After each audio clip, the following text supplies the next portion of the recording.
আসসালামু আলাইকুম। আজ ৯ এপ্রিল ২০২৫ বুধবার। শুরু করছি চেঞ্জ টিভি প্রতিদিনের গল্প অনুষ্ঠান। দর্শক, আপনাদের সঙ্গে রয়েছি আমি জহিরুল ইসলাম টুটুল। শুরুতেই সংবাদ শিরোনাম।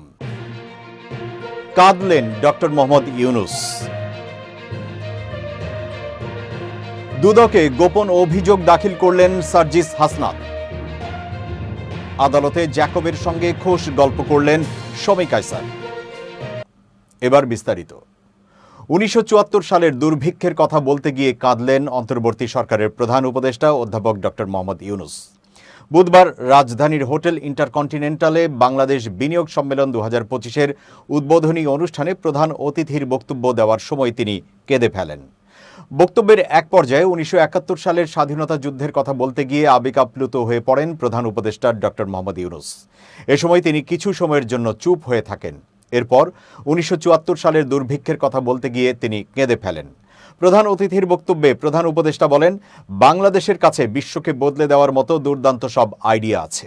বাংলাদেশে ব্যবসার ভালো সুযোগ রয়েছে। এই ব্যবসা শুধু বাংলাদেশের জন্য নয়, সারা পৃথিবীর জন্য সুযোগ তৈরি করতে পারে। একসময় ক্ষুদ্র ঋণ বাংলাদেশের একটি ক্ষুদ্র গ্রামে শুরু হলেও এখন এটি আমেরিকার সবচেয়ে বড় ব্যবসায় পরিণত হয়েছে। সবাই মিলে উপার্জন করে মানুষের ভাগ্য বদল করাটা স্বর্গীয় অনুভূতি। তিনি বলেন, দরিদ্র জনগোষ্ঠীর উন্নতির ফ্রেমওয়ার্ক তৈরির মাধ্যমেই সম্ভব দারিদ্র্য বিমোচন। আর সামাজিক ব্যবসার আদর্শ স্থান বাংলাদেশ। এছাড়াও কার্বন নিঃসরণ বাদ দিয়ে নতুন সভ্যতা গড়তে আহ্বান জানিয়ে তিনি বলেন, বর্তমান সভ্যতা আত্মবিধ্বংসী। প্রধান উপদেষ্টা বলেন, তরুণ প্রজন্ম সম্মিলিতভাবে পৃথিবীকে বদলে দেবে। তারা সরকারের অপেক্ষায় বসে থাকবে না।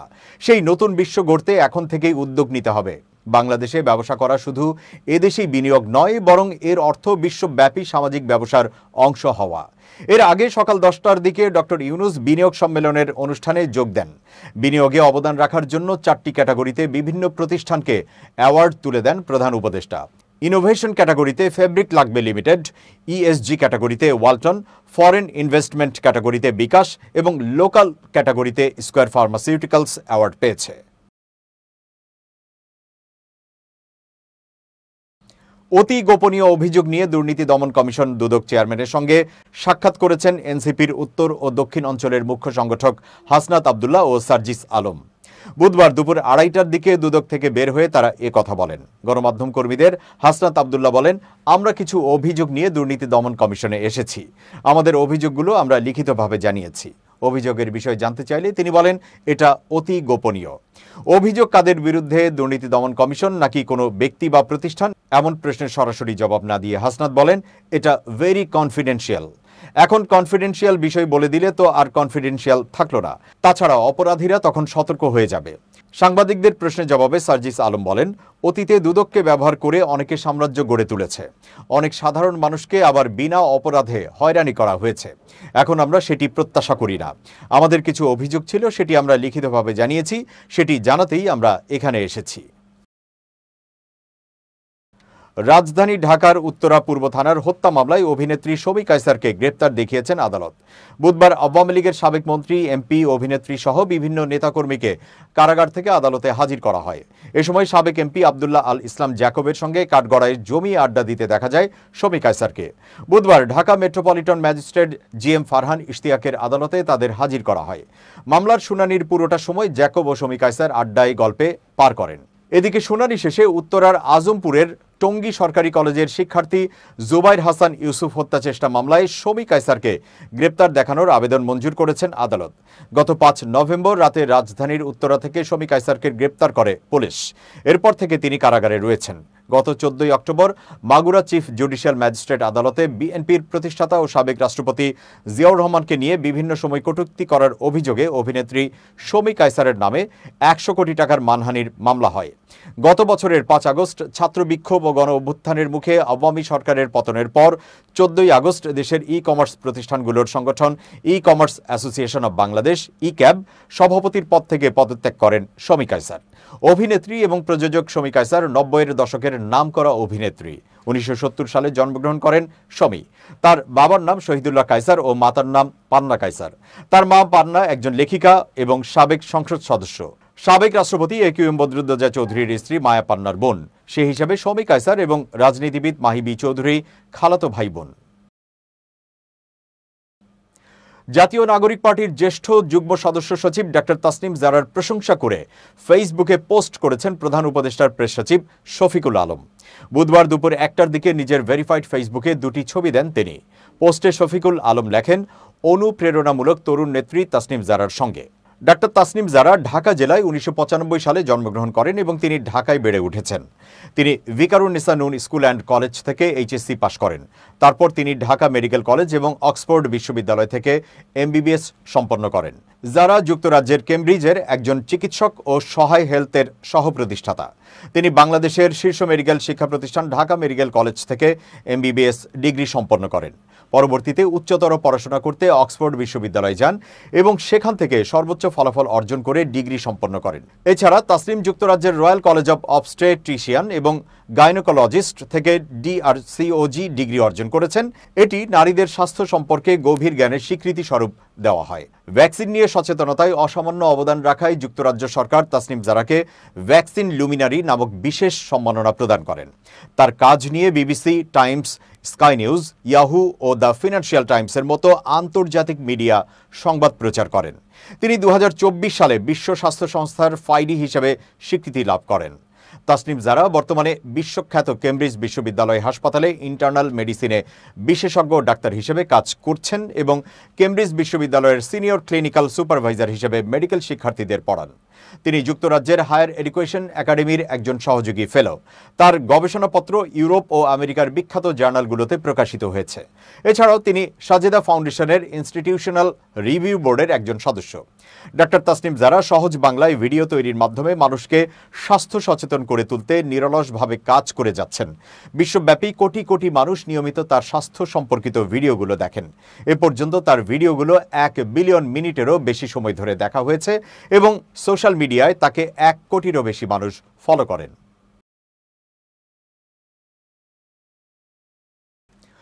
ওয়াকফ আইনের বিরোধিতায় ভারতের বিভিন্ন রাজ্যের পাশাপাশি পশ্চিমবঙ্গেও আন্দোলন শুরু হয়েছে। মুর্শিদাবাদের জঙ্গিপুরে সংখ্যালঘু ছাত্র ও যুব সংগঠনের ডাকে আন্দোলন এবং বিক্ষোভ কর্মসূচি শুরু হয়েছিল। জঙ্গিপুরের ওমরপুর মোড় থেকে ধুলিয়ান বাজার পর্যন্ত একাধিক জায়গায় জমায়েত করে বিক্ষোভ দেখাতে থাকে সংখ্যালঘু ছাত্র সংগঠন। ইসলামিক সংগঠনের কয়েক হাজার ছাত্র যুব সেই বিক্ষোভে সামিল হন। অবরুদ্ধ হয় 12 নম্বর জাতীয় সড়ক। অবরোধ তুলতে গেলে পুলিশের সঙ্গে সংঘর্ষ শুরু হয়। বুধবারও সেখানকার পরিস্থিতি থমথমে, বন্ধ ইন্টারনেট পরিষেবা, জমায়েতে জারি নিষেধাজ্ঞা। তবে বুধবার কলকাতায় একটি সভা থেকে রাজ্যের মুসলমানদের আশ্বস্ত করে মুখ্যমন্ত্রী মমতা বন্দ্যোপাধ্যায় বলেছেন, আপনারা সবাই একসঙ্গে বাঁচার কথা বলুন।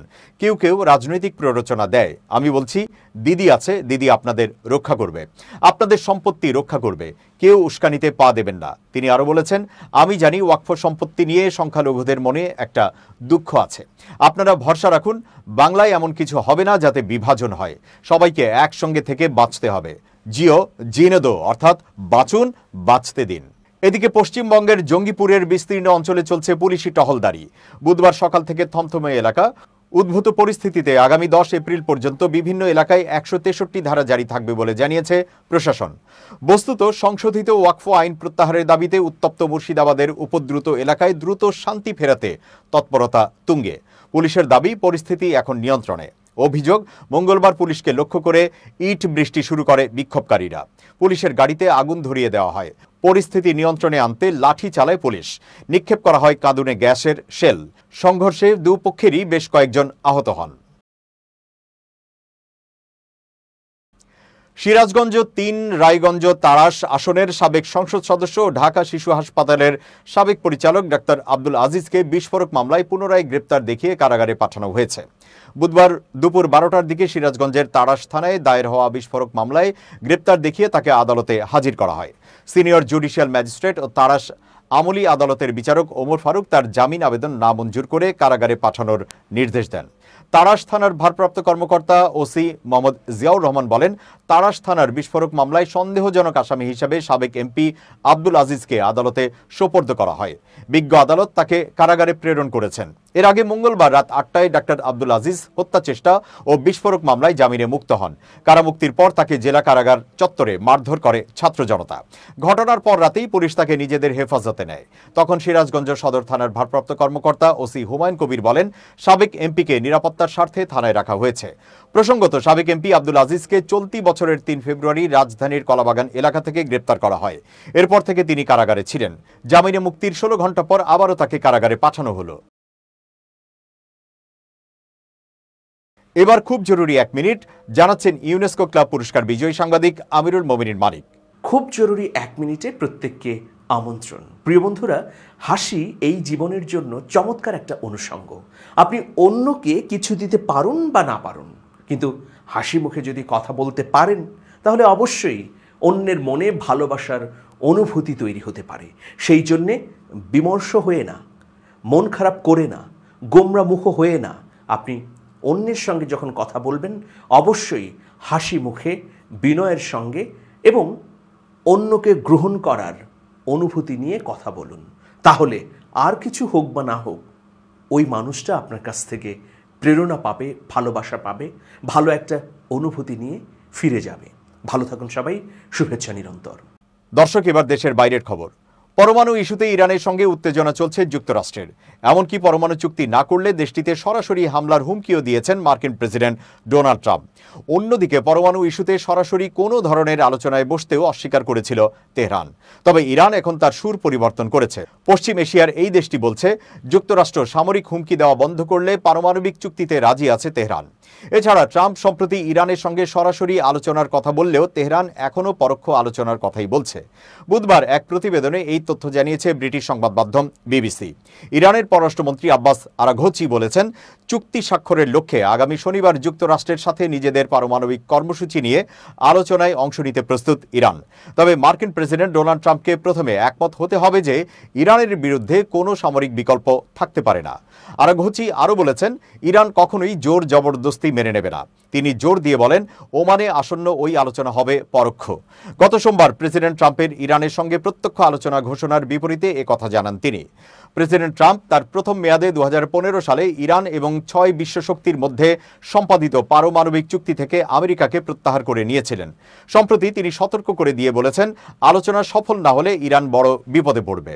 মূলত আমেরিকা ও ইরানের মধ্যে কোনো কূটনৈতিক সম্পর্ক নেই। তাই গত মাসে ট্রাম্প সংযুক্ত আরব আমিরাতের মাধ্যমে ইরানের সর্বোচ্চ নেতার কাছে একটি চিঠি পাঠিয়েছিলেন। এতে বলা হয়েছিল, তিনি ইরানকে পারমাণবিক অস্ত্র অর্জন থেকে বিরত রাখতে এবং আমেরিকা ও ইসরায়েলের সম্ভাব্য সামরিক হামলা এড়াতে একটি চুক্তি চান। এরপর গত সোমবার ইসরায়েলি প্রধানমন্ত্রী বেঞ্জামিন নেতানিয়াহুর হোয়াইট হাউস সফরের সময় ট্রাম্প আসন্ন আলোচনার কথাও প্রকাশ করেন।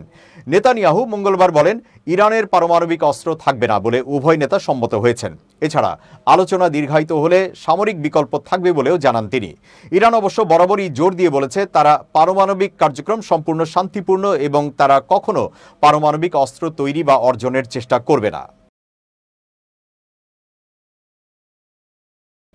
দর্শক, শেষ করছি প্রতিদিনের গল্পের আজকের গল্প। changetv.press বাংলাদেশের ইউটিউব জার্নালিজমের অগ্রদূত। ভিজিট করুন এর ওয়েবসাইট www.changetv.press, youtube.com/changetvpress এবং সাবস্ক্রাইব করুন চ্যানেলটি। নিয়মিত লাইক, কমেন্ট ও শেয়ার করে আপডেট রাখুন নিজেকে।